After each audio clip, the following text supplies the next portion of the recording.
کیا جاتا ہے، لیکن موت چونکہ ہر نفس کو آتی ہے اور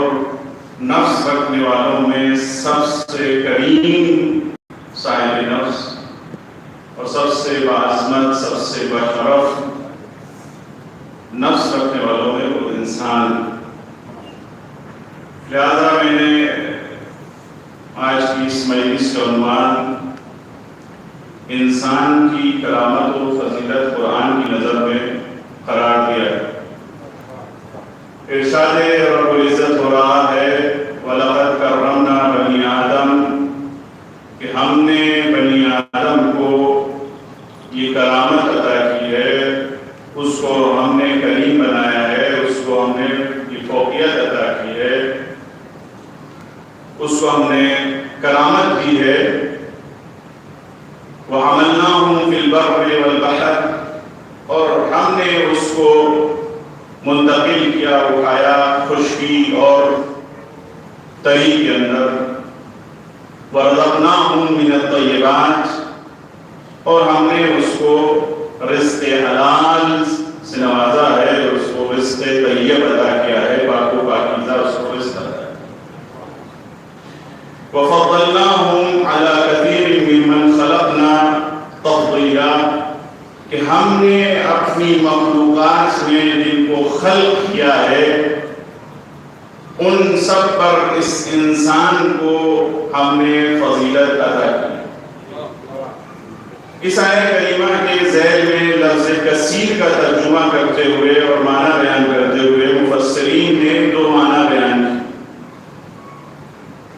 ایک کثیر سے مراد یعنی تمام مخلوقات میں،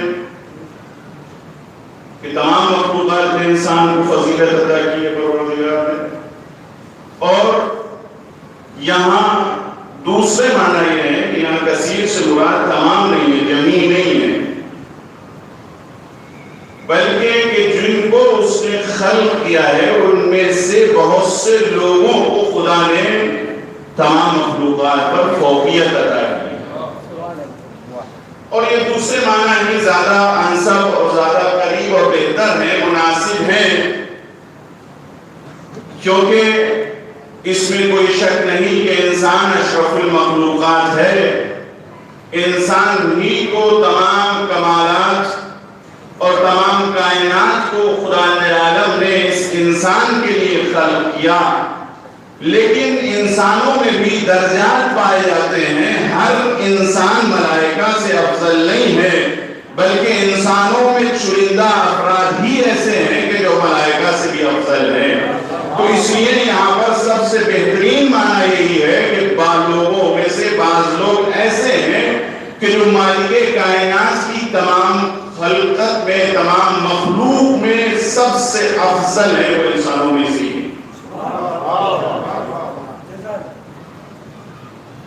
سب سے پہلے اگر ہم اس آیت کریمہ کو دیکھیں تو اس آیت کریمہ میں 4 فطرے ہیں. سب سے پہلے فطرے میں کرامت انسانی کا تذکرہ ہو رہا ہے کہ وَلَقَدْ كَرَّمْنَا بَنِي آدَمَ کہ ہم نے جو ہے بنی آدم کو کرامت عطا کی ہے. اور پھر اس کے بعد دوسری شے جس کی طرف پروردگار عالم اشارہ کر رہا ہے وہ یہ کہ اس بنی آدم کو کرامت یہ عطا کی ہے کہ ہم نے پوری کائنات کو، چاہے وہ خشکی میں ہو چاہے وہ تری میں ہو، اس انسان کے لیے مسخر کر دیا ہے. اور چوتھا نقطہ یہ ہے کہ پوری کائنات کی انسانیت کو پروردگار عالم حکم دے رہا ہے کہ ہم نے جو تمہارے لیے رزق مہیا کیا ہے وہ رزق طیب ہے، پاک و پاکیزہ تمہارا رزق ہونا چاہیے، حلال رزق ہونا چاہیے، حلال رزق. اور چوتھے فطرے میں پروردگار عالم فضیلت انسانی کو بیان کر رہا ہے. کرامت اور فضیلت دونوں مختلف لفظ. اگر دونوں ایک ہی بات ہوتی، کریم کرامت دے دینا انسانیت کو اور انسان کو فضیلت دے دینا، اگر دونوں ایک بات ہوتی تو قرآن کی اس آیت میں ایک ساتھ ان کا استعمال نہ کیا گیا. لیکن ایک ساتھ استعمال کرنا اس بات کی علامت ہے کہ کرامت کوئی اور ہے، فضیلت کوئی اور ہے۔ عربی میں کرامت کہتے ہیں ایسی شے کہ جس میں اسی کے صنف کے تمام افراد بلا تفریق مذہب و ملت، بلا تفریق اس کے وہ مرد ہیں یا عورت ہیں، اس کے سب مساوی ہیں، سب کے سب برابر ہیں، کسی کو کسی پر فوقیت نہیں۔ یہ تمام کرامت اس کو کہا جاتا ہے، اور فضیلت اس کو کہا جاتا ہے کہ جس میں خود انسان اپنی خود شے، اپنی صنف میں بھی، اپنی جنس میں بھی، اپنی نوع میں بھی، اپنی طرح کے افراد میں بھی ایک دوسرے سے فوقیت رکھتا ہے، اور خدا کی دوسری مخلوقات میں بھی اس کو فضیلت اور برتری دی جاتی ہے۔ یعنی فضیلت کا مطلب یہ ہے کہ جہاں مقایسہ کیا جا سکے، مقارنہ کیا جا سکے، تقارن کیا جا سکے دونوں کے درمیان میں کہ کون کم ہے کون زیادہ ہے، اس کو فضیلت کہتے ہیں۔ لہذا پروردگار عالم اس آیہ کریمہ میں انسانیت کے لیے دو چیزیں بیان کر رہا ہے، ایک کرامت کو بیان کر رہا ہے، ایک فضیلت کو بیان کر رہا ہے۔ یا جیسا کہ مفسرین نے کرامت کے دو معنی بیان کیے ہیں کہ ایک کرامت، اگر کرامت کے معنی عام میں ہم اس کو کرامت بولیں کہ ایک کرامت سے مراد وہ ہے کہ جو انسان کی ذاتی شے ہے، یعنی جو خداوند عالم نے اس کو عطا کی ہے، گاڈ گفٹ ہے اس کے لیے، اس نے اس کو تلاش نہیں کیا، اس کو حاصل نہیں کیا، یہ کرامت ذاتی کہلاتی ہے۔ لیکن ایک کرامت اکتسابی ہوتی ہے کہ جس کو انسان حاصل کر کر انسان دوسرے پر فضیلت حاصل کرتا ہے۔ ہر انسان کا اس انبیاء کا لے کر انبیاء کا ہدف اور مقصد ہی یہ تھا کہ انسان کو کمال تک پہنچائیں۔ تمام انبیاء کے آنے کا مقصد اور ہدف ہی یہ تھا کہ انسانیت کو کمال تک لے کر جائے، اور کوئی بھی دنیا میں انسان ایسا نہیں ہے کہ جو یہ نہیں چاہتا کہ وہ کامل انسان بن جائے۔ ہر انسان اسی لیے کوشش کرتا ہے، اسی لیے عبادت کرتا ہے، اسی لیے رزق تلاش کرتا ہے، اسی لیے انسان محنت کرتا ہے، اسی لیے انسان عبادت کرتا ہے کہ تاکہ وہ انسان کامل بن سکے اور انسان کمال کی منزلوں کو طے کر سکے۔ لیکن خداوند عالم نے پہلی چیز جو انسان کو کرامت عطا کی ہے وہ خلقت ہے، کہ انسان کا خالق جو ہے وہ ذات پروردگار ہے۔ اب یہ انسان چاہے کوئی بھی ہو، ہندو ہو، سکھ ہو، عیسائی ہو، مسلم ہو، کسی بھی دین کا ماننے والا ہو، اس کا خالق خدا ہے۔ یعنی انسان سب سے پہلی شے جو انسان کے اوپر واجب ہے وہ وحدانیت خدا کا اقرار کرنا ہے کہ اللہ وحدہ لا شریک ہے، وہی خالق ہے، اسی نے انسان کو خلق کیا ہے۔ بسم اللہ الرحمن الرحیم، الرحمن علم القرآن خلق الانسان، کہ رحمان وہ ذات ہے کہ اس نے انسان کو علم عطا کیا اور اس نے انسان کو خلق کیا ہے۔ اور اگر انسان یہ سوچ لے کہ اس کا خالق خدا ہے، وہ خود خلق نہیں ہوا ہے، تو پھر اس دنیا کی ساری مشکلاتیں ختم ہو جاتی ہیں۔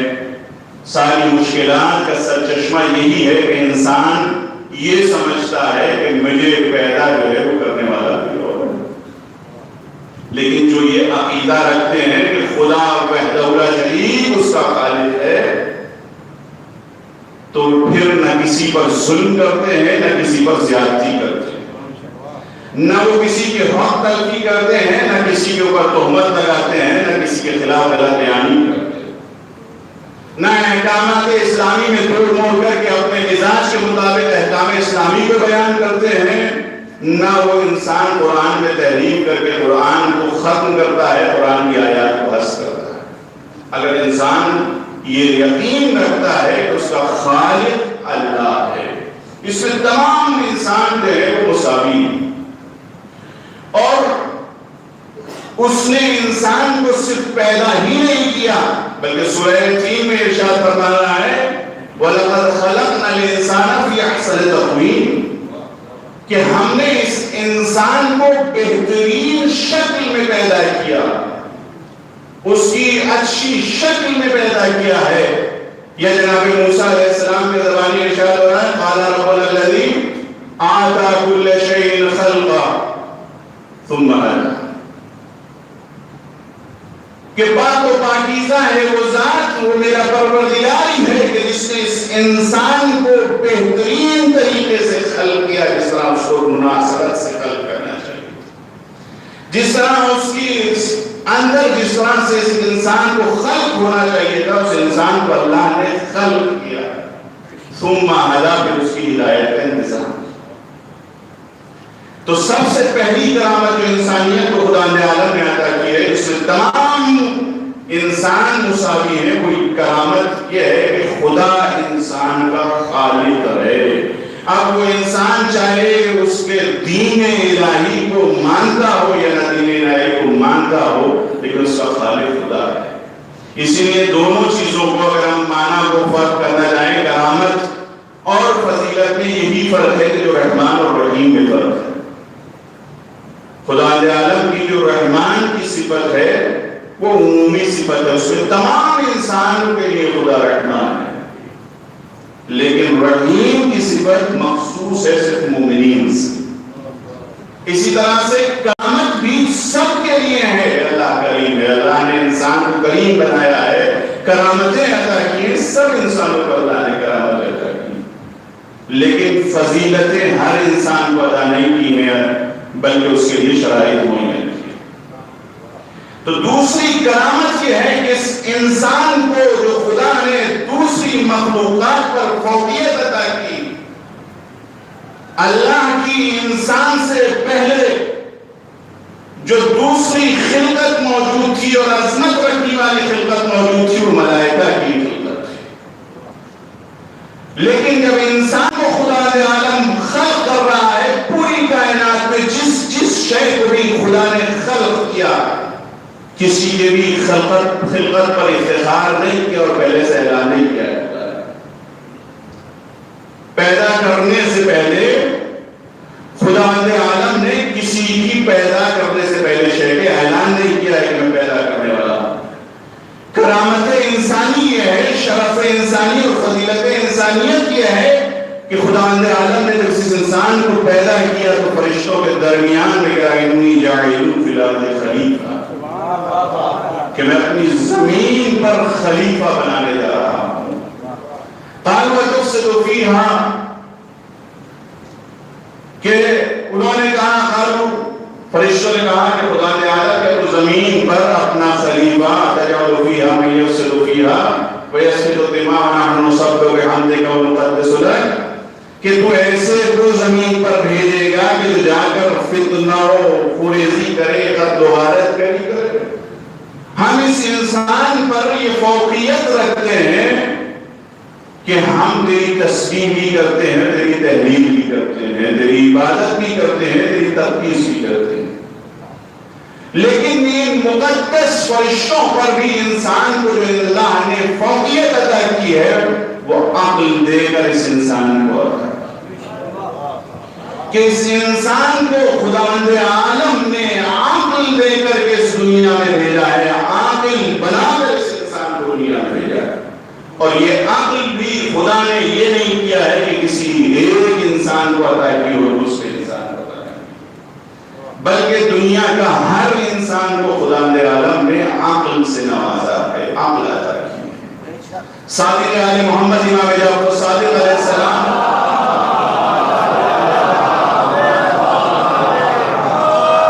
اپنے شاگرد ہشام سے کہتے ہیں کہ للہ علی الناس حجتین،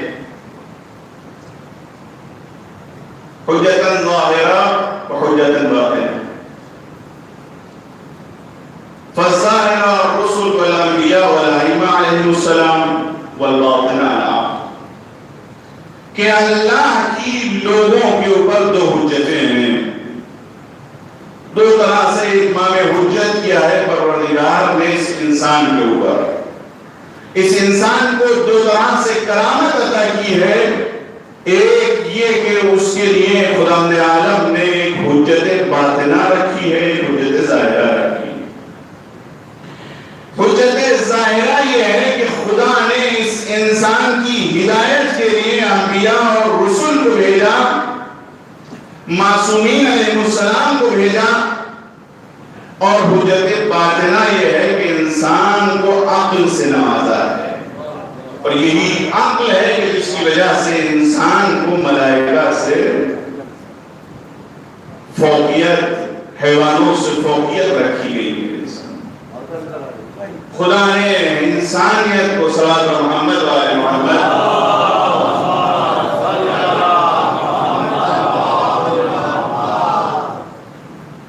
اس انسان کو عقل دی کر تمام حیوانات پر اور دوسری مخلوقات پر فوقیت عطا کی ہے کہ انسان اپنی عقل کے ذریعے سے اپنے آپ کے بارے میں فکر کرے کہ وہ کہاں سے آیا ہے، اس کو کہاں جانا ہے. چونکہ جس انسان کو نہ اپنے مقصد کا پتہ ہو کہ کہاں سے جانا ہے، اس کو نہ اس کو یہ پتا ہے کہ کہاں سے آیا ہے، تو وہ انسان بیکار ہوتا ہے. وہی انسان اپنی زندگی میں کامیاب ہوتا ہے جس کو اپنی ابتدا بھی پتا ہوتی ہے، اپنی انتہا بھی معلوم ہوتی ہے. لیکن اگر انسان اپنی ابتدا کو بھی بھول جائے اور اپنی انتہا کو بھی بھول جائے تو وہ اسی انسان کے لیے سورہ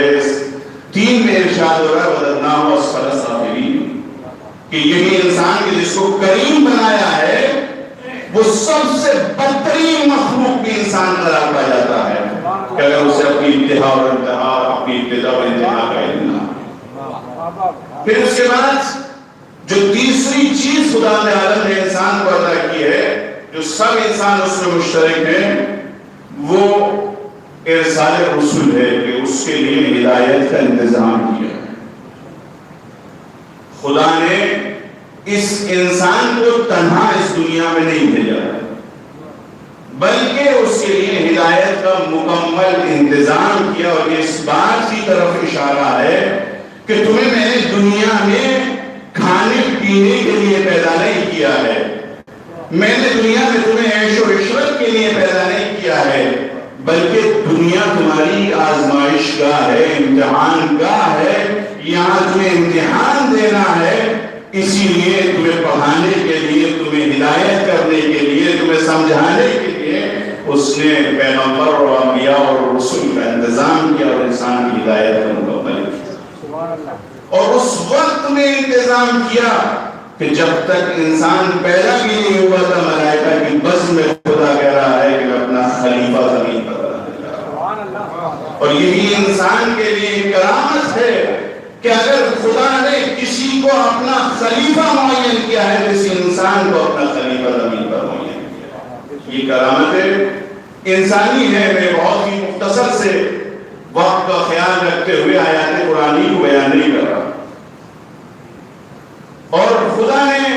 انبیاء کو بھیج کر بھی قرآن میں وَلَقَدْ مَنَّ اللَّهُ عَلَى الْمُؤْمِنِينَ إِذْ بَعَثَ فِيهِمْ رَسُولًا مِنْ أَنفُسِهِمْ کہ خدا نے عالم نے یہ احسان کیا ہے مومنین کے اوپر. إِذْ بَعَثَ فِيهِمْ رَسُولًا مِنْ أَنفُسِهِمْ کہ اس نے رسولوں کو انہی کے درمیان میں سے بھیجا ہے. یعنی انہی انسانوں کے اوپر یہ احسان ہے پروردگار عالم کا کہ اس نے کسی اور کو ہادی اور رہنما بنا کر نہیں بھیجا بلکہ اسی انسان کی ہدایت کے لیے ایک انسان کو بھیجا. اب انسان کی ہدایت کے لیے خدا عالم نے رسولوں کو بھیج دیا. ان کا کام یہ ہے کہ تزکیہ نفس کرے. وَيُزَكِّيهِمْ وَيُعَلِّمُهُمُ الْكِتَابَ وَالْحِكْمَةَ وَإِنْ كَانُوا مِنْ قَبْلُ لَفِي ضَلَالٍ مُبِينٍ کہ خداوند عالم ان کو بھیجا اس لیے ہے کہ تاکہ اس انسان کی تربیت کریں، اس کو علم سے نوازیں، حکمت عطا کریں اگر یہ گمراہیوں میں پہلے سے موجود ہو. یہ بھی اس بات کی طرف اشارہ ہے کہ ہر انسان گمراہ نہیں ہوتا. انسانوں میں بھی ایسے انسان موجود ہیں کہ جن کو کسی ہدایت کی ذمہ داری نہیں ہوتی وہ خود ہاتھی بن کر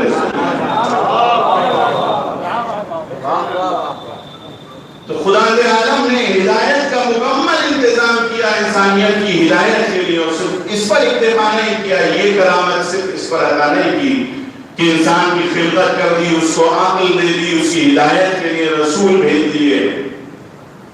بلکہ ہدایت کا اتنا محکم انتظام کیا کہ آج کے دور میں اگر ہم یونیورسٹی میں، کلاس میں، اسکول میں پڑھنے کے لیے جائیں لیکن ہمارے پاس کتاب نہ ہو تو ہم بھول جاتے ہیں کہ کیا کہا تھا، کیا کرنا چاہیے۔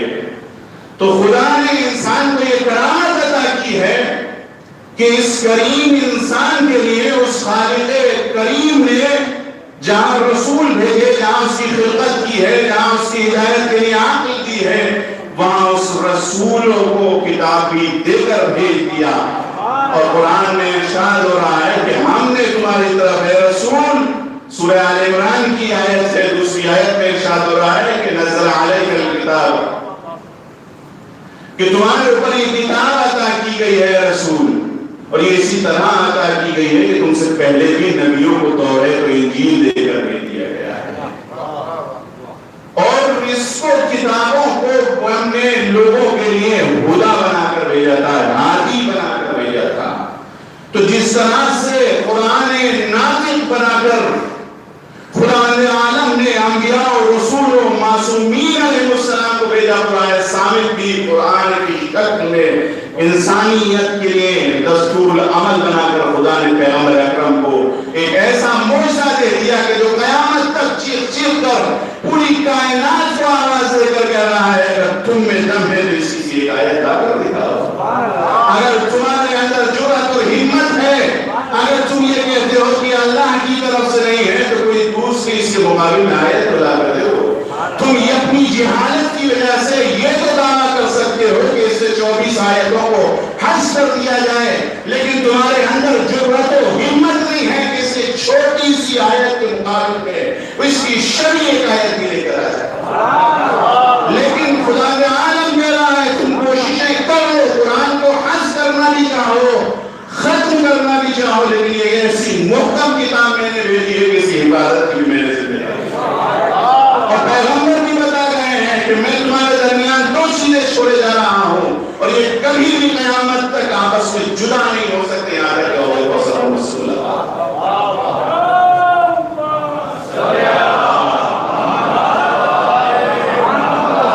اس خالق کائنات نے انسانیت کو تنہا نہیں چھوڑا، بلکہ اگر ایسا وقت آئے کہ امام یا معصوم ہمارے درمیان میں موجود نہ ہو تو اس کی کتاب ہمارے لیے ہادی بن کر موجود ہے، ہدایت انسانی کے لیے دستور العمل بن کر قرآن کریم موجود ہے۔ لیکن عزیزوں افسوس یہ ہے، میں اکثر کہا کرتا ہوں کہ ہم نے اس قرآن کو پس پشت ڈال دیا، ہم نے اس قرآن کو جو روز محشر شکوا کرے گا اس کو صرف مرنے والوں سے مخصوص کر دیا، لیکن جو زندوں کے لیے بن کر آیا تھا اس کو صرف قرآن کے نیچے سے نکالنے کے لیے، مریض کو ہوا دینے کے لیے مخصوص کر دیا۔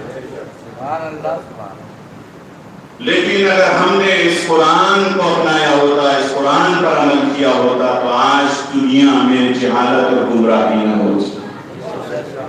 آج دنیا میں جتنی بھی برائیاں پائی جاتی ہیں، جتنی بھی مشکلات پائی جاتی ہیں، آدم سے لے کر خاتم تک اور خاتم سے لے کر قیامت تک جتنی بھی مشکلات ہوں گی ان سب مشکلات کا سرچشمہ جہالت ہے۔ جہالت ہی کی وجہ سے اول روز بھائی نے بھائی کا قتل کیا تھا، جہالت ہی انسان کو حسد کی طرف دعوت دیتی ہے، جہالت ہی انسان کو فتنہ و فساد کی طرف دعوت دیتی ہے، جہالت ہی انسان کو گمراہ کر دیتی ہے، جہالت ہی انسان کو بے روزگاری کی طرف دعوت دیتی ہے، جہالت ہی انسان کو صراط مستقیم سے ہٹا دیتی ہے، جہالت ہی انسان کو قتل و غارت گری پر آمادہ کر دیتی ہے۔ لیکن جہاں انسان علم سے مزین ہوتا ہے وہاں نہ بے روزگار ہوتا ہے، نہ فتنہ و فساد برپا کرتا ہے، نہ کسی کے حق تلفی کرتا ہے، نہ کسی کا قتل کرتا ہے۔ تو لہٰذا ہر انسان کا فریضہ یہ ہے کہ وہ عالم ہو، تو خدا نے صرف اس پر اکتفا نہیں کیا کہ اس کے لیے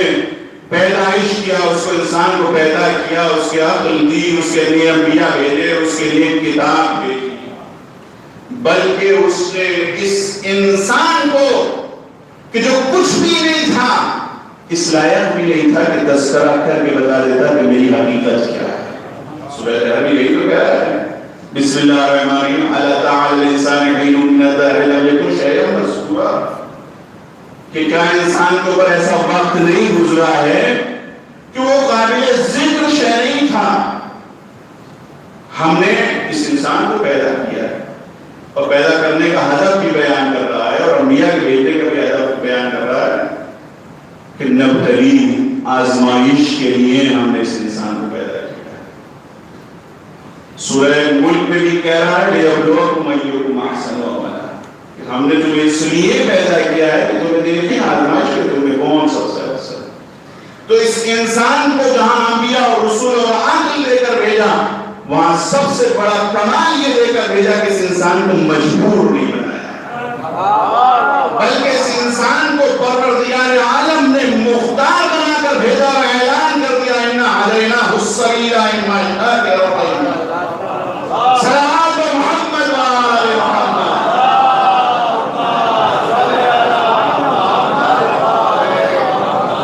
کہ ہم نے اس انسان کو صراط مستقیم کی طرف ہدایت کر دی ہے، عقل بھی دے دی ہے، نبی بھی بھیج دیا ہے، کتاب بھی دے دی ہے، خالق بھی بن کر ہم نے اس کی خدمت کر دی۔ اب اس کو مجبور بھی نہیں رکھا،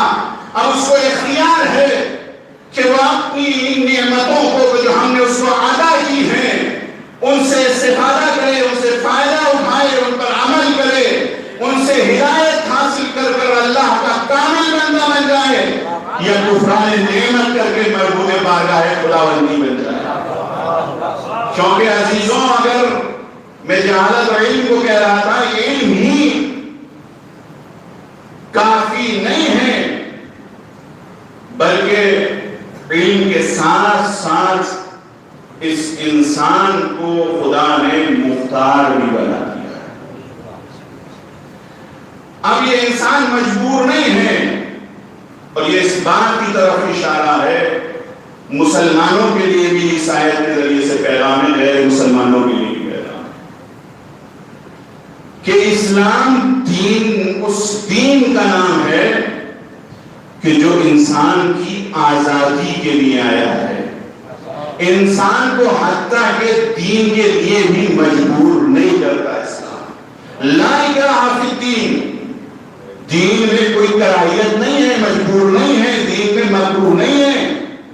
آج حکومتیں، سب حکومتیں پروپیگنڈا کر رہی ہیں الیکشن جیتنے کے لیے، جہاں الیکشن کا اعلان ہونا شروع ہو گیا کہ الیکشن ہونے والا ہے، تو اپنی وہ سازشیں جو پہلے سے کر رہے تھے اخباروں میں روزانہ کے ساتھ یہ مسلمان دین پرورتن کرانا چاہتے ہیں۔ اتنے بہت سارے تو ہو کر ان 20 کروڑ سے صرف اتنا زیادہ ڈر ہے کہ تمہارے 80 کروڑ جو ہے ان سے دین بدل لیں گے۔ پہلے ان کی کتاب کو تو سمجھو، ان کو پہچانو، تو یہ وہ دین ہے، یہ وہ اسلام ہے کہ لا اکراہ فی الدین، اس میں اکراہ نہیں ہے۔ یہ قرآن کہہ رہا ہے لکم دینکم ولی دین، تمہارے لیے تمہارا دین ہے، میرے لیے میرا دین ہے۔ انسان مجبور نہیں ہے کہ اسلام کو قبول کرے، انسان مجبور نہیں ہے کہ دین کو قبول کرے۔ لا اکراہ فی الدین قد تبین الرشد، ہم نے جو ہے اچھائی اور برائی کو واضح کر دیا ہے، سب کے لیے واضح ہے۔ اور خاص طور سے آج کے اس کمالات کے دور میں کہ انسان منزلوں پر پہنچ گیا ہے کہ جس میں کسی بھی شے کے علم کو حاصل کرنا انسان کے لیے مشکل نہیں ہے، اس دور میں بھی مسلمانوں کو بھی یہ پیغام ہے کہ آپ کو بھی یہ مجبور کرنے کا کسی کو حق نہیں ہے کہ آپ کسی کو مجبور کریں کہ وہ دین اسلام کو قبول کریں، اور نہ ہی دین اسلام خود یہ بتا رہا ہے کہ اکراہ اور کراہیت کے ساتھ اسلام کسی کو قبول نہیں کرتا ہے۔ اگر دین اسلام کو قبول کرنا ہے تو اس کو مکمل اپنے یقین کے ساتھ، اپنے اختیار کے ساتھ اس کو آ کر قبول کرو۔ اِنَّا عَلَيْنَا السَّبِيلَ، پھر اس کے بعد یہ کرامتیں انسانی چیز کے علاوہ اور بھی بہت سی کرامتیں ہیں کہ جو انسان کو خدا عالم میں وقت کافی ہو چکا ہے کرامتوں سے نوازا ہے، لیکن اب اس کے علاوہ انسان کو جب کریم بنا کر بھیج دیا ہے اس انسان کو، تو اس کو فضیلت کس بات سے، دوسروں سے اس انسان کو دوسرے انسانوں پر کس بات سے فضیلت ہے؟ یہ کرامت ہے کہ دوسرے اور جتنے بھی خدا عالم کی مخلوقات ہیں ان میں انسان کو یہ کرامتیں عطا کی ہیں کہ ان کے لیے ہدایت کا انتظام کیا، یہ سب کیا، لیکن اس انسان کو ان مخلوقات سے کس بات سے فضیلت دی ہے اور کس بات سے اس انسان کو اس نے فوقیت دی۔ تو کرامت میں ایک چیز اور بیان کرتا تھا، اس کی آیت کے عنوان میں نے کہا وَحَمَلْنَاهُمْ فِي الْبَرِّ وَالْبَحْرِ۔ قرآن کریم میں جتنی بھی آیتیں لفظ خلق لکم وسخر لکم سب اسی بات کی طرف اشارہ کرتی ہیں کہ اس خالق نے اس انسان کو یہ کرامت عطا کی ہے کہ پوری کائنات میں خلق لکم ما فی الارض جمیعا، کہ جو کچھ بھی زمین میں موجود ہے اسے تمہارے لیے پیدا کیا ہے۔ یہ کرامت انسانی ہے، مسخر کیا ہے، وسخر لکم ما فی السماوات وما فی الارض جمیعا منہ، کہ اس انسان کے لیے خدا عالم نے مسخر کر دیا ہے۔ اب یہاں پر یہ سوال ذہن میں آتا ہے کہ مسخر ہر انسان کے لیے پوری کائنات کو کیا ہے یا صرف بعض ایسی شخصیتیں ہیں کہ جن کے لیے کائنات کو مسخر کیا ہے؟ نہیں عزیزو، ہر انسان کے لیے خدا عالم نے کائنات کو مسخر کیا ہے، لیکن تسخیر میں بھی دو طرح کی تسخیر ہے۔ یعنی تسخیر سے مطلب یہ ہے کہ انسان، معنی اس سے تسخیر کیے ہیں، ایک معنی تو یہ ہے کہ انسان اس سے استفادہ کرے، فائدہ حاصل کرے۔ تو پوری کائنات میں جو بھی انسان ہے اس انسان کے لیے خدا نے جو کچھ بھی کائنات میں موجود ہے اس انسان کے لیے پیدا کیا ہے۔ دوسرے تسخیر کے معنی یہ ہے کہ انسان کو قدرت عطا کی ہے، اس کو کمال یہ دی ہے، اس کو طاقت یہ دی ہے کہ اس انسان کی مٹھی میں اس نے ساری کائنات کو سمو لیا ہے۔ تو یہ ہر انسان کو نہیں ہے، بلکہ یہ ان انسانوں کے لیے ہے کہ اگر وہ سورج کو اشارہ کرے تو سورج پلٹتا ہوا ان کے لیے آ جائے۔ یہ ان انسانوں کے لیے ہے کہ اگر ستارے سے کہتے تو ستارہ ان کی دہلیز پر چلا ہے۔ یہ ان انسانوں کے لیے ہے کہ جب کافر ان کے مقابلے میں آ جائے ان چہروں کو دیکھنے کے بعد کہے گا کہ ہم ان چہروں کو دیکھ رہے ہیں، درختوں کو اشارہ کر دے تو درختوں کی طرف۔ ان انسانوں کے لیے خدا نے ساری کائنات کو خلق کیا ہے کہ جس انسان کی طہارت اور پاکیزگی کا خود خداوند عالم اعلان کر رہا ہے۔ رزق طیب کا اعلان تو ہمارے لیے ہے، لیکن انسانوں میں بھی وہ انسان ایسے ہیں کہ جن نے اس کائنات کو مسخر کیا ہے، وہ ایسے انسان ہیں کہ جن کے لیے خدا ان کی طہارت کی ذمہ داری دے رہا ہے۔ انسانوں میں ایسے انسان بھی ہیں کہ جن کے لیے کائنات کو مسخر ان کے کنٹرول میں رکھا ہے کہ اگر وہ ان کے کچھ اجر رسالت بھی چاہے تو خدا عالم نے ان کی محبت کو اجر رسالت انسان ہے۔ تو لہذا انسان میں فرق ہے، لیکن تسخیر خدا نے سب کے لیے کیا ہے۔ کسی کو قدرت اور طاقت دی ہے، اس سے کنٹرول میں رکھا ہے ساری کائنات کو، کسی کو یہ قدرت دی ہے کہ وہ اس سے فائدہ حاصل کرے۔ ان کی قدرت بھی یہ ہے کہ سورج کو نکال بھی سکتے ہیں، سورج کو ڈوب بھی سکتے ہیں، لیکن ہم اس سورج سے استفادہ بھی کرتے ہیں، دن میں فائدہ اٹھاتے ہیں۔ ان کی قدرت میں یہ ہے چاند کو اشارہ کرے تو ٹکڑے ہو جاتا ہے، لیکن انسان کے لیے تسخیر یہ ہے کہ رات کی تاریکی میں اس چاند کی روشنی سے انسان استفادہ کرتا ہے۔ تو خدا عالم نے انسانوں میں دوسرے انسانوں کو بھی الگ رکھا ہے، لیکن یہ فضیلتیں انسان کو کس وجہ سے دی؟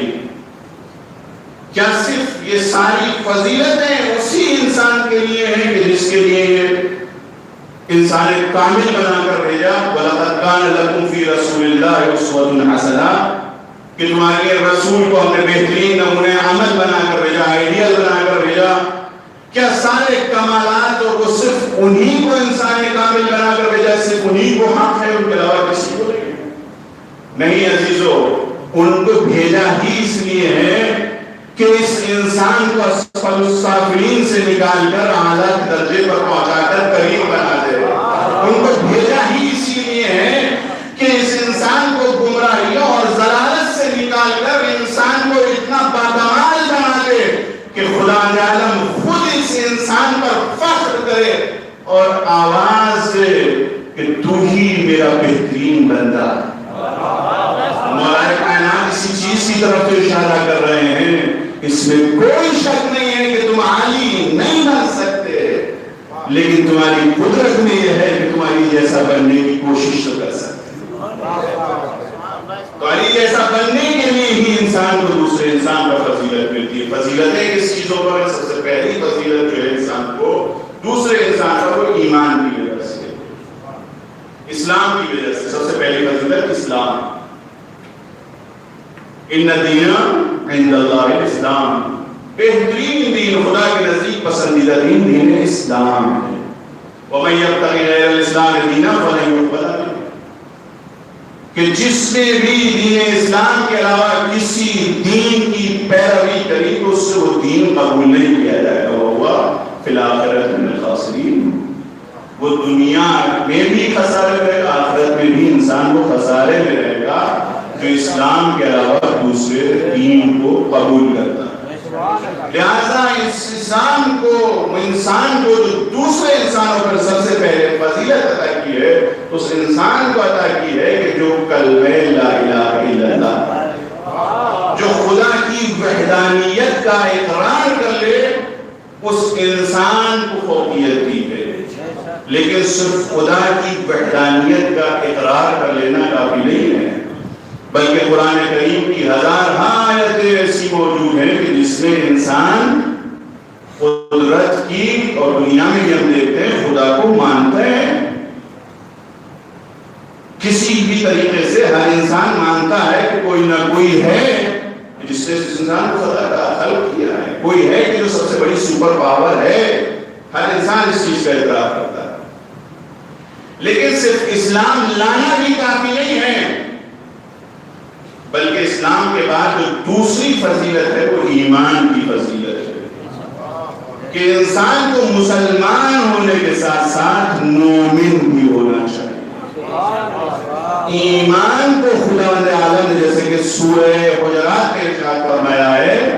کہ خدا نے تمہارے لیے ایمان کو محبوب قرار دیا ہے، وَحَبَّبَ إِلَيْكُمُ الْإِيمَانَ وَزَيَّنَهُ فِي قُلُوبِكُمْ، کہ اس خدا نے تمہارے لیے محبوب قرار دیا ہے ایمان کو، اور مزین کیا ہے تمہارے دلوں میں، اس کو منور کیا ہے تمہارے دل۔ اور ایمان کی تعریف کرتے ہوئے مولا متقیان علی بن ابی طالب علیہ السلام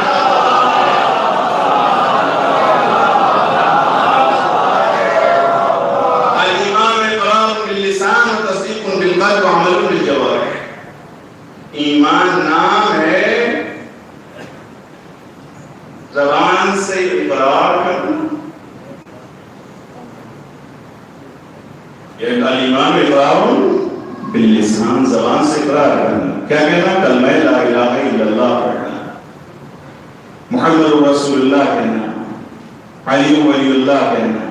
یہ زبان سے کہہ لینا جو ہے وہ ایمان کا ایک جز ہے، مکمل صاحب ایمان نہیں۔ وعمل بالجوارح، کہ انسان اپنے اس ایمان کا ثبوت اپنے عمل کے ذریعے سے دے،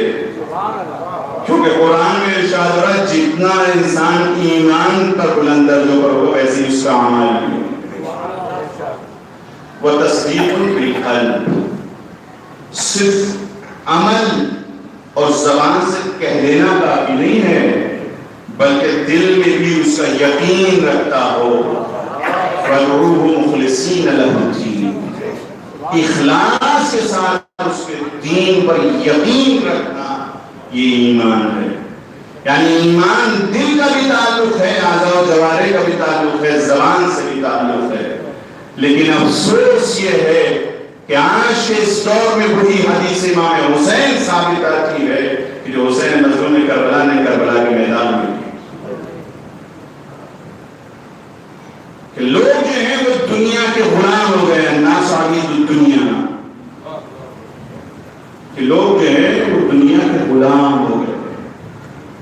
دین اللہ علیہ سنت، اور دین جو ہے ان کی زبان پر ایک چٹنی کے ذائقے کی طرح ہے۔ آپ اپنی بستی کو دیکھیں، آپ اپنے آپ کے اندر جھانکیں کہ ایسا نہیں ہے۔ ہمیں موت اسی وقت یاد آتی ہے جب کوئی مرتا ہے یا قبرستان میں ہوتے ہیں، ہمیں دین اسی وقت یاد آتا ہے جب تک مجلس میں بیٹھے ہوتے ہیں یا مسجد میں ہوتے ہیں۔ وَإِذَا أَحَسُّوا بِالْبَلَاءِ قَلَّتْ أَيَّامُهُمْ، لیکن جب مصیبت اور امتحان کا وقت آتا ہے بہت کم رہ جاتے ہیں کہ جو دیندار باقی رہتے ہیں۔ تو ایمان ایک سخت چیز ہے، پھر ایمان صرف کافی نہیں ہے بلکہ ایمان کے ساتھ ساتھ عمل بھی ضروری ہے۔ چونکہ بسم اللہ الرحمن الرحیم والعصر ان الانسان لفی خسر، ارشاد ہو رہا ہے تمام انسان گھاٹوں میں، عصر کی قسم کھا رہا ہے خدا، ہر انسان گھاٹے میں، الا الذین آمنوا وعملوا الصالحات، سوائے ان لوگوں کے کہ جو ایمان لائے اور عمل صالح انجام دیا۔ اور اسی لیے خدا کہتا ہے یہدیہم ربہم بایمانہم الذین آمنوا وعملوا الصالحات، کہ جو ایمان لے کر آئے، دوسری آیت میں ارشاد ہے الذین آمنوا، کہ جو ایمان لے کر آئے وعملوا الصالحات یہدیہم ربہم بایمانہم، کہ جو اعمال صالح انجام دیتے ہیں خدا ان کی ایمان کی وجہ سے ان کی ہدایت کرتا ہے، ان کو صراط مستقیم کی طرف لے کر۔ لیکن عزیزو صرف عمل کافی نہیں ہے، اعمال صالح انجام دینا کافی نہیں ہے۔ کافر بھی عمل صالح انجام دیتا ہے۔ عمل صالح ہے کیا؟ عمل صالح یہ ہے آپ دکان پر بیٹھے ہیں تو کم نہ تولیں،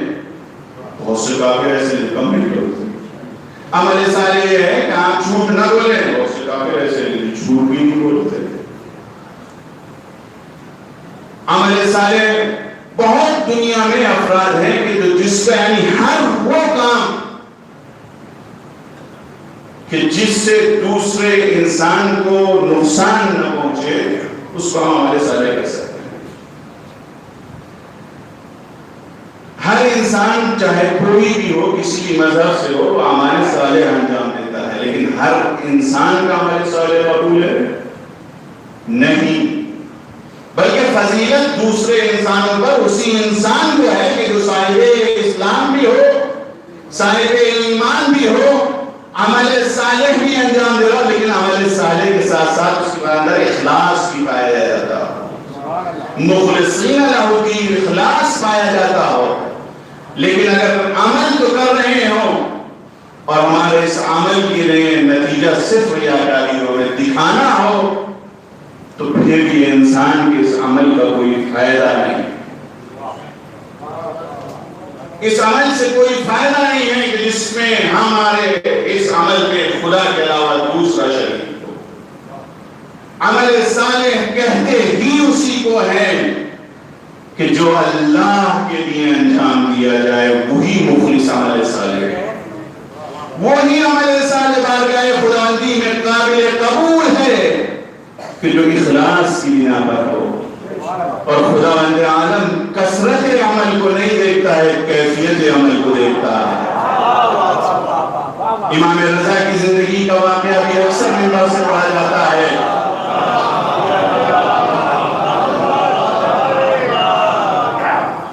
اور رسول اکرم کی بھی جنگ کے دوران جب آپ جا رہے ہیں اس زمانے کا بھی واقعہ پڑھا جاتا ہے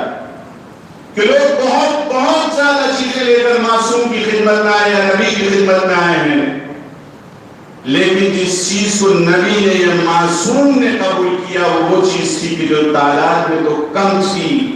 لیکن اخلاص اس میں پایا جاتا تھا۔ تو اللہ اور معصومین علیہ السلام ہماری کثرت کو نہیں دیکھتے ہیں، ہمارے اخلاص کو دیکھتے ہیں کہ ہم نے اخلاص کی بنا پر کیا کیا، دن و رات نماز پڑھتے رہے،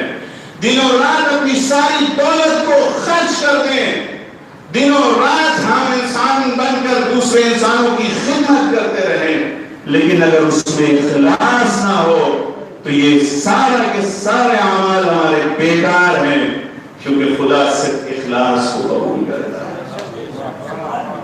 اور جب انسان میں اخلاص پایا جاتا ہے تو اسی انسان کو خداوند عالم ایک اور فضیلت عطا کرتا ہے، اس کا نام ہے علم۔ العلم نور یقذفہ اللہ فی قلب من یشاء۔ علم ایک ایسی فضیلت انسانی ہے، ایک ایسا نور ہے کہ خدا جس کے دل میں چاہتا ہے اس کے دل میں ڈال دیتا ہے۔ یرفع اللہ الذین آمنوا والذین اوتوا العلم درجات، کہ خدا عالم نے فوقیت اور فضیلت ان کو عطا کی ہے جو ایمان لے کر آئے اور جنہوں نے علم حاصل کیا۔ تو عزیزوں، آج کے دور میں جو مسلمان کی سب سے بڑی پریشانی ہے وہ جہالت ہے۔ آج کے دور میں جو سب سے بڑی انسان جس سے ہم مسلمان پریشان ہیں وہ ہماری جہالت ہے۔ معصومین علیہ السلام نہیں چاہتے کہ ان کا چاہنے والا جاہل ہو۔ آج جتنی بھی معاشرے میں خرافاتیں پائی جاتی ہیں، آج ہمارے معاشرے میں مذہبیت کے دشمن پائے جاتے ہیں، آج ہمارے معاشرے میں جو رہبر انقلاب اسلامی جمہوریہ اسلامی ایران کے رہبر معظم آیت اللہ والعظمہ سید خامنہئی کے مخالفین پائے جاتے ہیں، آج جو ہمارے معاشرے میں ایسے ایسے افراد پائے جاتے ہیں کہ جو دنیا میں فتنہ و فساد برپا کر رہے ہیں، معاشرے کو ختم کر دے رہے ہیں، اپنی انا کی خاطر، اپنی بہبود کے لیے، اپنا نام روشن کرنے کے لیے، یہ وہی صرف کا صرف اور صرف ایک سبب یہ ہے کہ وہ جاہل ہیں، عالم نہیں۔ اور کیونکہ علم کا آ جانا بھی کافی نہیں ہے، علم تو شیطان بھی رکھتا تھا، لیکن ابا واستکبر وکان من الکافرین، اس نے اپنے علم پر عمل نہیں کیا، بلکہ وہ آ کر خدا سے کہنے لگا کہ میں اس آدم کو سجدہ نہیں کر سکتا، تو اس غرور اور تکبر کی وجہ سے خدا نے اس کو کافرین میں سے قرار دے دیا۔ تو اگر انسان عالم بھی ہو لیکن اگر جاہل جیسے کام کر رہا ہو تو شیطان کی طرح کافرین میں سے صرف علم کا ہو جانا کافی نہیں ہے، علم کے ساتھ ساتھ انسان کو یہ چاہیے کہ اپنے علم کے ساتھ ساتھ بصیرت بھی ہو۔ بصیرت انسان اگر نہیں ہوگا تو فتنہ و فساد بھی برابر۔ علم ہر ایک کے لیے مفید نہیں ہے، ہر ایک سے حاصل بھی نہیں ہوتا ہے۔ علم خدا نے اپنی فضیلت اور اپنی برتری کے لیے عطا نہیں کیا، علم انسان کی خدمت کے لیے خدا نے عطا کیا۔ خدا انسان کو علم فضیلت دیتا ہے دوسری مخلوقات پر، لیکن اس فضیلت کا عطا کرنے کا مقصد یہ نہیں ہے کہ میں تکبر اور گھمنڈ میں جہالت برپا کرتا تھا۔ میں عالم ہونے میں اور اس جاہل میں کہ جو علم کی عین سے واقف نہیں ہے، اگر عملی طور سے دونوں میں کوئی اختلاف نہیں پایا جا رہا تو میں اس جاہل سے بدتر ہوں اور میرا حساب کتاب اس سے زیادہ سخت۔ اسی لیے جاہل کی جو سزا ملتی ہے اس کو ایک سزا ملتی ہے، لیکن عالم اس سے دگنی سزا کرنا چاہیے۔ لہذا یہ علم کی فضیلت ایک ایسی فضیلت ہے کہ جو انسان کو نور الہی سمجھ کر استفادہ کرنا چاہیے۔ انسان کو چاہیے کہ اپنے اس علم کے ذریعے سے کہ جس کو خدا نے نور قرار دیا ہے اپنے معاشرے میں نور پیدا کرے، نہ کہ معاشرے میں اختلاف پیدا کرے۔ اپنے معاشرے میں مرجعیت کے ضعف کا سبب نہ بنے بلکہ اپنے معاشرے میں مرجعیت کی تقویت کا سبب بنے۔ اگر خدا نے اس کو علم عطا کیا ہے تو اپنے معاشرے کی فلاح و بہبود کا کام کرے، معاشرے کو تقسیم کرنے کا کام نہیں کرے۔ اگر خدا نے اس انسان کو علم دیا ہے، فضیلت عطا کی ہے، تو اس علم کے ذریعے سے اپنے چاہنے والے اہل بیت کے چاہنے والوں میں اختلاف اور نفرت نہ پیدا کرے۔ کل کو کہیں ایسا نہ ہو کہ ہم محبت اہل بیت کے نام پر ان اہل بیت کے یتیم شیعوں کو اس طرح سے اہل بیت سے دور کر دے کہ کل کو معصوم آئے تو ہم سے حساب کتاب کیا کہ خدا نے تمہیں علم کی دولت سے نوازا تھا اور تمہارے سامنے ہم نے ایسے لوگوں کو رکھا تھا کہ جن کی ہدایت کا انتظام کیا۔ صرف اس عوام سے سوال نہیں کیا جائے گا کہ تمہارے درمیان میں عالم تھا، تم نے اس سے سوال نہیں کیا، اس عالم سے بھی سوال کیا جائے گا کہ تجھے علم دیا تھا، تو نے اپنے اس علم سے دائرہ بھی اٹھا کر لوگوں کو راہ مستقیم پر لے کر بھی آیا، راہ مستقیم سے تو عزیزو یہ فضیلتیں ہیں کہ جو انسان کو اللہ نے عطا کی ہیں، ایمان دیا ہے، اسلام دیا ہے، اور خدا نے اس انسان کو اکرم بنایا ہے، اس انسان کو حلال طیب کی ہدایت کی ہے، اور حلال طیب ہی کی طرف امام صادق علیہ محمد امام صادق علیہ السلام کہ حلال طیب سے مراد علم ہے۔ امام فرماتے ہیں رزق طیب سے مراد علم ہے، یہ علم ہی کی نعمت ہے کہ صرف انسان اگر گمراہی اور ضلالت میں ہو اور علم کا نور اس کے دل میں پیدا ہو جائے تو ایک رات میں لعنت اللہ علیہ سے علیہ السلام ہوتا ہے۔ یہ علم ہی کی نعمت ہے کہ انسان گمراہی سے ہدایت پا جاتا ہے، لیکن اگر اسی علم کا انسان استفادہ نہ کرے تو یہ جانتے ہوئے بھی عبادتیں کرتے ہوئے بھی شیطان کی طرح مردود لعنت بن جاتا ہے، مردود بارگاہ الہی بن جاتا ہے۔ لیکن اگر انسان ان تمام چیزوں پر عمل کرے تو یہی انسان کے جو اسفل السافلین میں تھا کوئی انسان اشرف المخلوقات بن جاتا ہے، اور یہی انسان جب اپنے اعمال کے ذریعے سے خدا کے لیے اخلاص پیدا کرتا ہے تو خدا آواز دیتا ہے من الناس من یشری نفسہ ابتغاء، کہ لوگوں میں سے ایسے بھی لوگ ہیں کہ جو اپنے نفس کو بیچ کر مرضی معبود کو خریدتے ہیں۔ یہ انسان کی کمال اور بلندیوں کی منزلیں ہیں، اور یہی انسان کی کمال اور بلندیوں کی منزلیں ہوتی ہیں کہ جب انسان اکمل ہوتا ہے، جب انسان پوری کائنات کے لیے آئیڈیل بنتا ہے تو اپنے جگر کے باروں کو بھی اگر راہ خدا میں ختم قربان کر دیتا ہے تو قدرت بھی سے آواز دیتی ہے ایھا النفس المطمئنہ ارجعی الی ربک، اے نفس مطمئنہ اپنے رب کی طرف پلٹ آ۔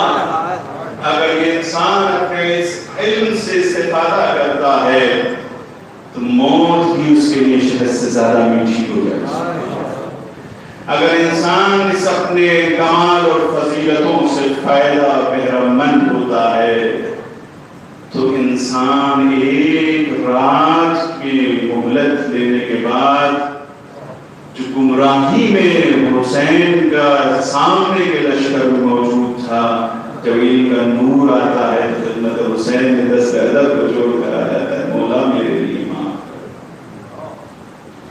عزیزو، اہل بیت علیہ السلام کو قدرت نے اسی لیے بھیجا تھا کہ انسان کو کامل بنا سکے، انسان کمال کی منزلوں پر پہنچا سکے۔ دین اسلام آزادی انسانیت کے لیے آیا تھا، انسانیت کو کامل کرنے کے لیے اسلام آیا ہے، انسان کو کمال کی منزلوں تک لے جانے کے لیے اہل بیت علیہ السلام آئے تھے۔ عزیزو، ہمارے یہاں بھی ہمارا قاتل اگر ہو تو ہم کبھی بھی اس کے لیے دعا نہیں کرتے ہیں، لیکن یہ کربلا والوں کا کمال ہے، وہ اپنے قاتل کی بھی ہدایت کی امید کرتے ہیں، اور اس کو بھی آخری لمحات میں بھی یہ کہتے ہیں کہ تم کسی نہ کسی طریقے سے ہدایت پا جاؤ۔ اگر مصیبتیں ہم پر پڑتی ہیں تو ہم اپنی مصیبتوں میں اپنے دشمنوں کو نابودی کی دعا کرنے لگتے ہیں، لیکن کربلا کی ساری مصیبتیں برداشت کرنے کے بعد بھی زینب اولیاء آنکھوں کو اٹھا کر دعا کر رہی ہیں، یا رب قومی فإنہم لا یعلمون، خدا ہماری اس قوم کی ہدایت کرنے لگی۔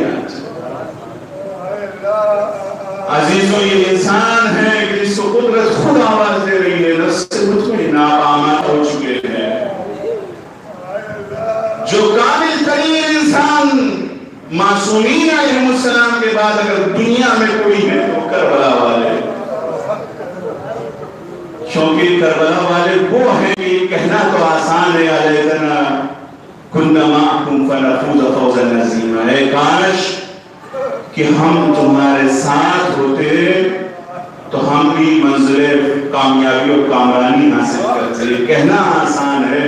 لیکن کربلا والا پڑھنا آسان نہیں ہے. ان کی شبیہ تو کوئی یعنی معصوم کے بعد افضل ترین انسان اگر ہے، کامل ترین انسان ہے تو کربلا والے کہ حسین کہہ رہے میں نے نہیں دیکھا اصحابی اوفر من اصحابی وعبر من اصحابی کہ میں نے اپنے اصحاب سے زیادہ وفادار، اپنے اصحاب سے زیادہ نیکوکار اصحاب کسی کو نہیں دیکھا. یہی وجہ ہے کہ جب امام رضا کی خدمت میں ایک شخص پہنچتا ہے کہتا ہے امام آپ کے چاہنے والے خراسان میں بہت زیادہ موجود ہیں، ظالم میں وقت کے مقابل میں حاکم کے مقابلے میں انقلاب کیجئے، ہم حسین مظلوم کربلا کے اصحاب کی طرح آپ کی حمایت کریں. امام کو غصہ آ جاتا ہے، ناراض ہو جاتے. تم کہا اصحاب حسین کہا، اصحاب حسین سے تو کوئی مقابلہ نہیں کر سکتا کیونکہ اصحاب حسین وہ ہے کہ جب حسین نے چرانوں کو کھل کر دیا کہا چلے جاؤ، اٹھ کر کہتے حسین اگر ہمیں قتل کر کے ہماری لاش کو جا کر رات کو اڑا دیا بھی جائے، ہزار بار زندہ کر دیا جائے تو حسین اپنے نسخوں سے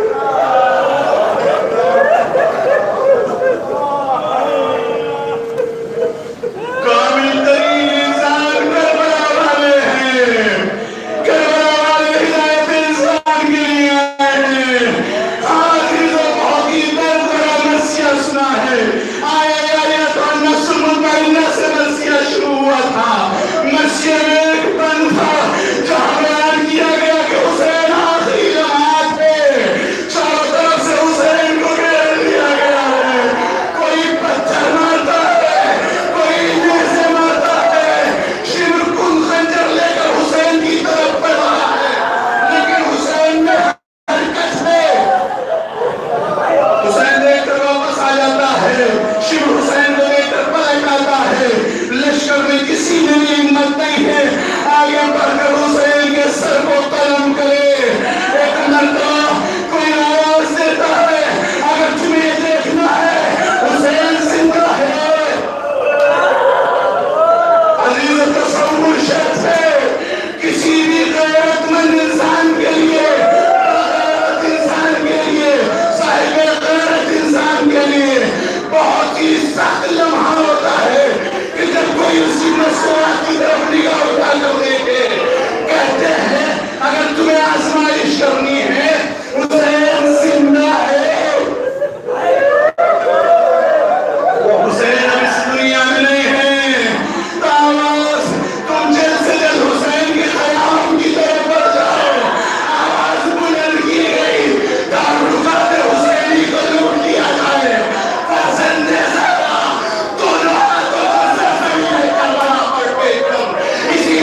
کی نسل کی تو یہی نہیں کہتا یہ حسین کی قبر ہے جو پیاسا شہید کر دیا گیا، لیکن حسین کی سب سے بڑی مصیبت پیاس نہیں تھی، حسین کی سب سے بڑی مصیبت یہ تھی کہ اہل بیت اطہار کی چادریں چھین لی گئی۔ سید سجاد کی بھی یہی سب سے بڑی مصیبت تھی کہ جب میرحان نے پوچھا تھا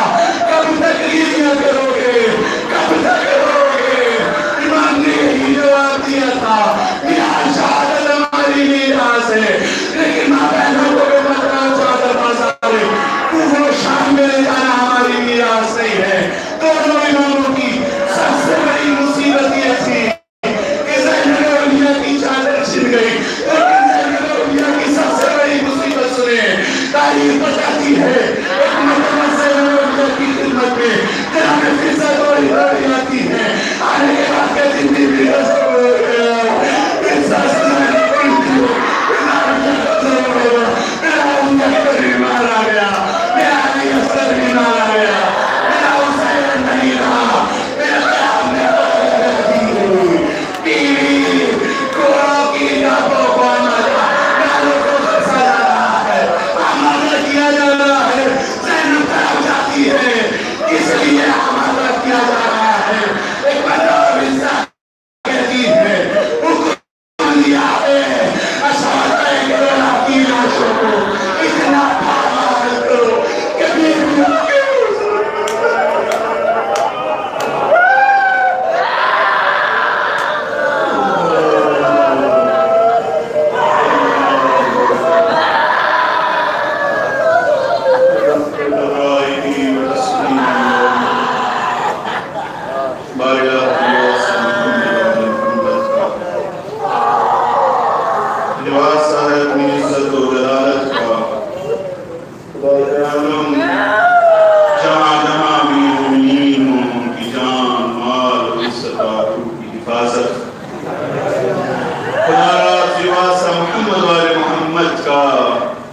تیرے پیارے کے عزادار ہیں، ہماری آوازوں پر اپنی رحمت نازل فرما۔